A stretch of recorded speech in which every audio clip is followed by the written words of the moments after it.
تعدد الزوجات أمر جيد أم لا؟ وهل من المفروض أن نسمح للرجل بأن يتزوج واحدة ثانية وثالثة إلى 4؟ هل هذا مفتوح بلا حدود شرعية وبلا حدود اجتماعية؟ هنالك شروط معينة في مسألة التعدد، وليس الأمر مفتوحا للرجل. أولا، وهو أهم الشروط، العدالة. ومعنى العدالة أن يكون متمكنا من أن يسكن زوجتيه في بيتين متساويين، وأن يطعمها طعاما متساويا، وأن يكسوهما كساء متوازنا.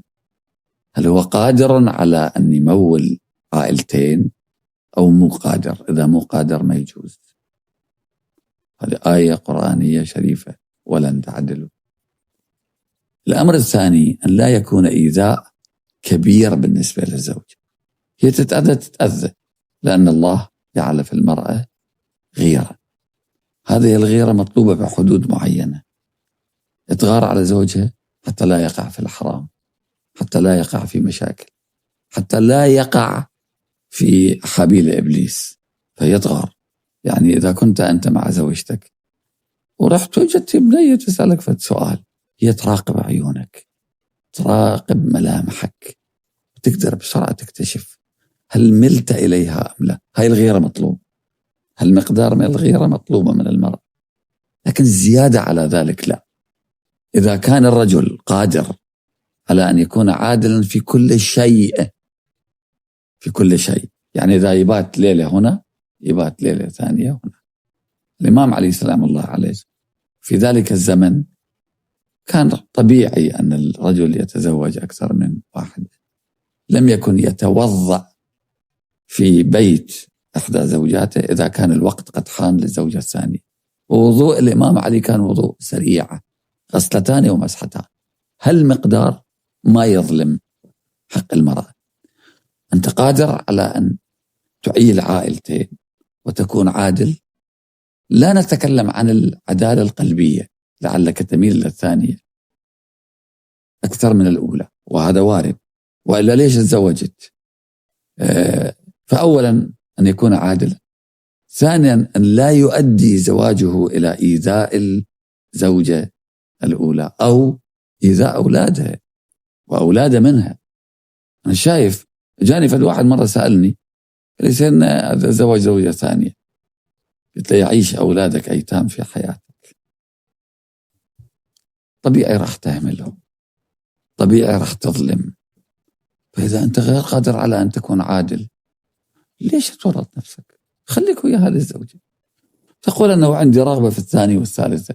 هنا أتوجه للمرأة أقول كوني له 4 نساء، كوني 4 نسوان له، كل ليلة بشكل، كل ليلة بطريقة، بدلي ملابسك، تقربي إليه، أعطي للرجل ما يريد حتى لا يبحث عن الأخريات في الشارع. يعني اللي عنده في بيته طعام جاهز ما يروح يدور بالشارع على سندويش. فإذا المرأة هي ما يريدها الرجل ويحصل منها كما يحصل من غيرها يكتفي بهذه.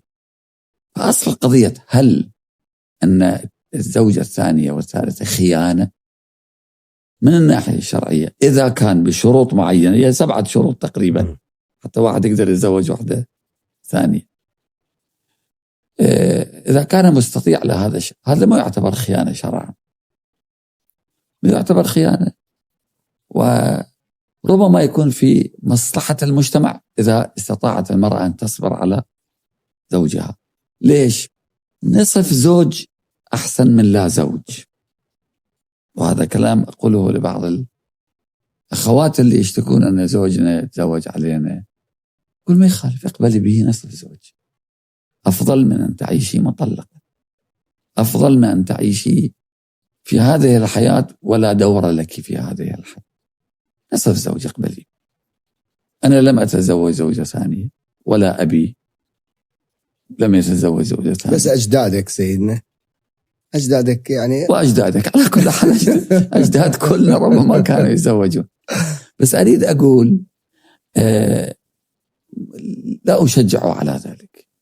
فأوصي كل شاب يريد أن يتزوج، أقول ألغي حرفين: طاء الطلاق وزاء الزوجة الثانية. قناة تغيير مود.